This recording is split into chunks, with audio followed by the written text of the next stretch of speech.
Banyak yang beranggapan kalau kalian pinter secara akademis atau pinter di sekolah, udah pasti nih jadi lebih sukses daripada yang bodoh atau lebih berhasil.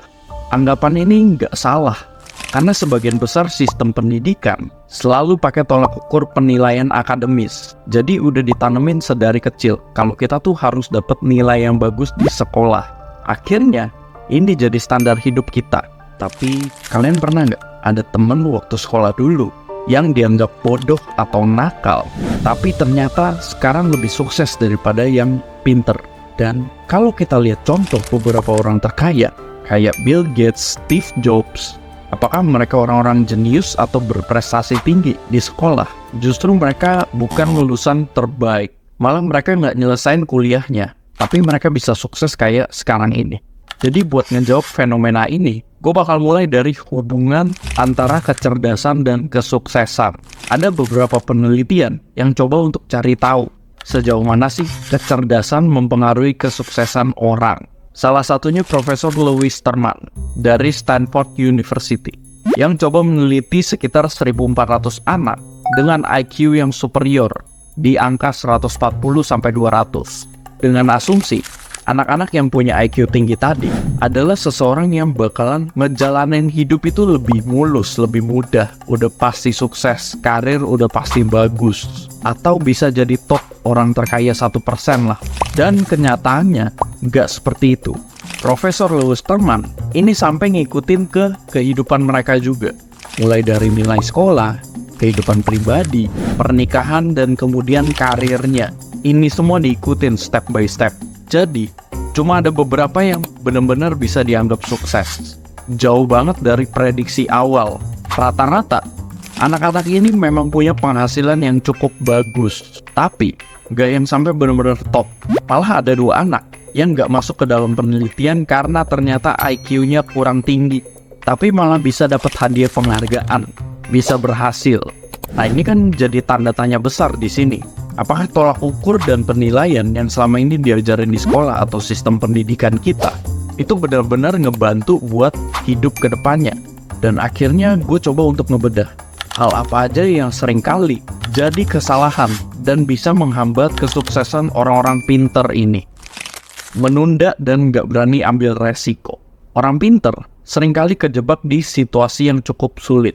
Mereka itu dibekalin sama kecerdasan, bisa kalkulasi banyak hal, rencanain segalanya dengan matang.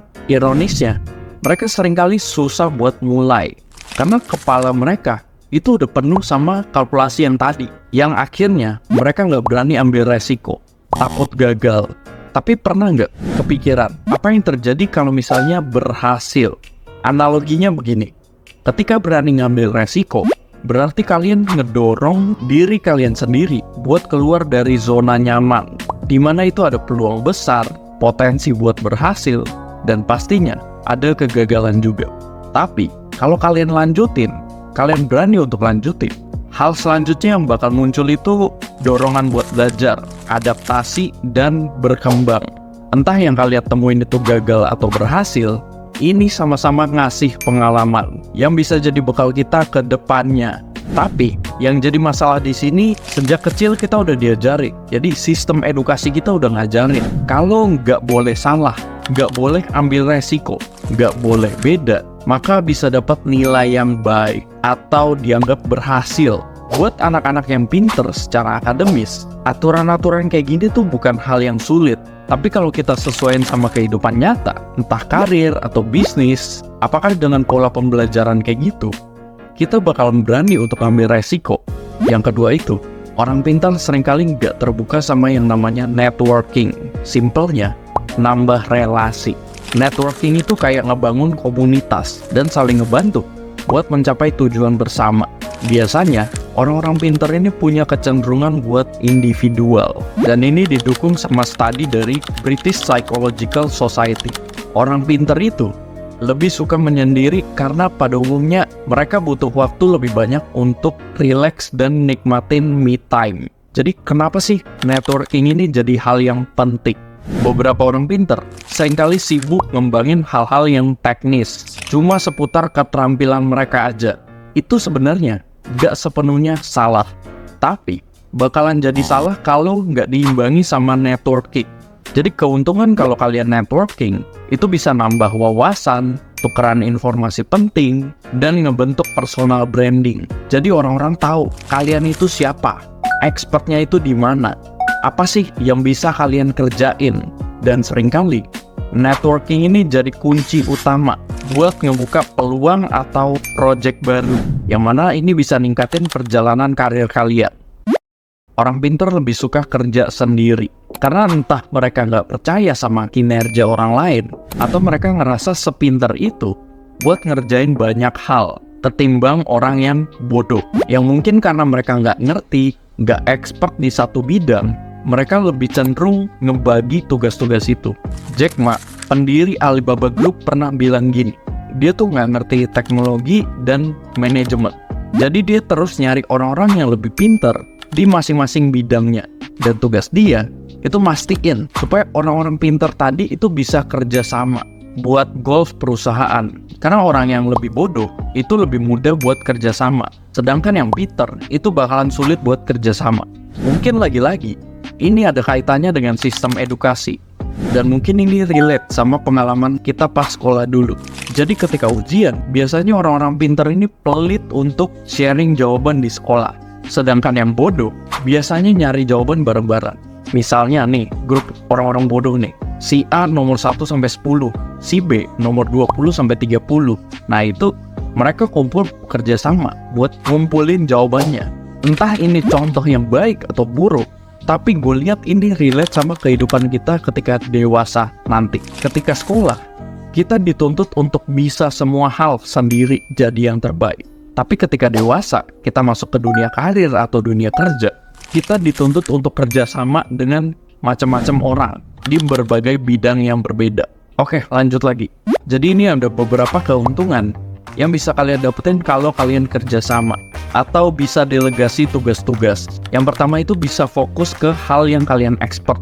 Yang kedua, bisa bikin kerja tuh lebih efisien, hemat waktu, dan pastinya on point. Akhirnya bisa punya waktu untuk kreatif lagi, dan bisa explore lebih banyak hal lagi. Contoh, kalian punya satu bisnis, yang mana kalian cuma jago di sales and marketing. Tapi karena ngerjainnya sendiri, kalian harus ngebagi fokusnya ke ngelola finance juga. Nah, otomatis kebagi tenaga, pikiran, dan waktu. Jadi sales and marketingnya itu nggak 100% efektif lagi, apalagi harus dibagi. Jadi gimana caranya? Entah kalian pekerjakan tenaga ahli di bidang finance tadi, atau cari partner yang bisa nutupin kekurangan kalian. Jadi bisa fokus lagi buat kembangin usaha. Yang terakhir itu lebih pentingin kecerdasan intelektual atau IQ ketimbang kecerdasan emosional atau EQ. Menurut pakar psikologi, kesuksesan seseorang itu 80% dipengaruhi dari kecerdasan emosional atau EQ. Baru sisanya 20% dari IQ. Dan menariknya, sama dengan IQ. IQ ini juga bisa kalian asah, bisa dikembangin juga. Kebanyakan dari orang-orang pintar, mereka selalu mandang dari hasil prestasi akademis, yang akhirnya mereka cuma ngasah kecerdasan intelektual, tanpa tahu kecerdasan emosional itu yang jadi faktor penting buat kesuksesan. Karena yang namanya emosi, emosional, kita semua pasti bisa ngerasain sebagai manusia. Dan ini bisa pengaruhin cara kita bersikap, terutama terhadap orang lain juga. Pastinya ketika emosi kita nggak stabil, kita sulit buat ngambil keputusan yang rasional. Dan menurut Daniel Goleman, ada 4 komponen di dalam kecerdasan emosional atau EQ. Yang pertama itu ada self-awareness atau kesadaran diri. Ini bisa ngebantu kalian buat ngenalin diri sendiri, kekuatan dan kelemahan, paham gimana situasi saat kerja, dan bisa sadar dampak dari hasil kerja. Jadi bisa bikin keputusan yang lebih tepat. Contohnya, ketika kalian kerjain hal-hal yang berhubungan sama deadline. Apa dampaknya kalau misalnya kalian kerjain sesuai deadline, dan dampak lain kalau kalian kerjain molor dari deadline yang udah ditentuin? Pastinya kan ini beda. Yang kedua itu self-management atau manajemen diri. Ini kebantu kita buat ngendaliin emosi, ngejaga fokus, dan juga ngatasin tantangan di tempat kerja.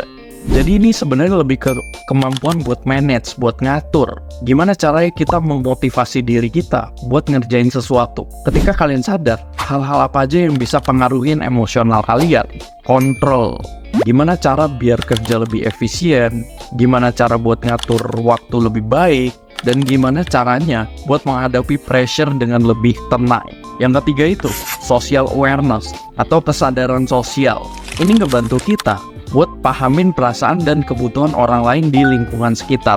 Atau simpelnya kita lebih peka sama keadaan sekitar kita, orang-orang sekitar kita, entah relasi atau rekan kerja. Jadi dengan skill ini, kalian bisa ngebangun hubungan yang baik, bisa kerjasama lebih baik lagi. Dan komponen yang terakhir itu relationship management. Ini skill buat ngebangun, pelihara, dan memperkuat hubungan dengan orang lain, termasuk kemampuan buat nanganin konflik atau komunikasi secara efektif. Kalau kita tarik garisnya, kecerdasan emosional itu ada hubungannya sama networking tadi. Kalau kita nggak punya social awareness sama relationship management, itu bakalan susah buat networking.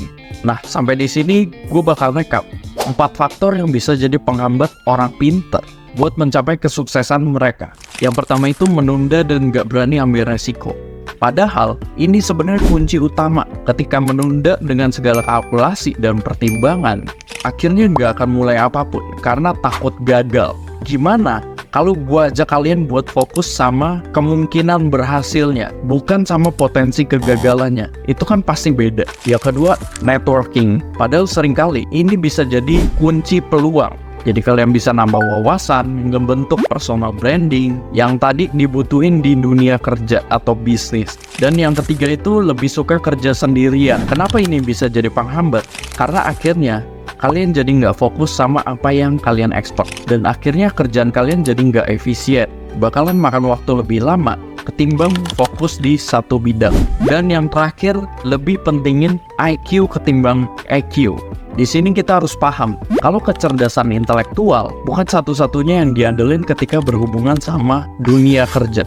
Justru, peran kecerdasan emosional itu lebih besar, karena ini menyangkut sama pengendalian emosional dan cara kita untuk menjaga relasi sama orang-orang di sekitar kita. Dan itu bisa pengaruhin cara kita ngambil keputusan, terutama keputusan yang penting. Oke, sekian video dari gua. Semoga ini bisa bermanfaat. Like kalau kalian suka sama video ini, dislike aja kalau nggak suka. Gue Marjus Syafari, kita ketemu lagi di video selanjutnya.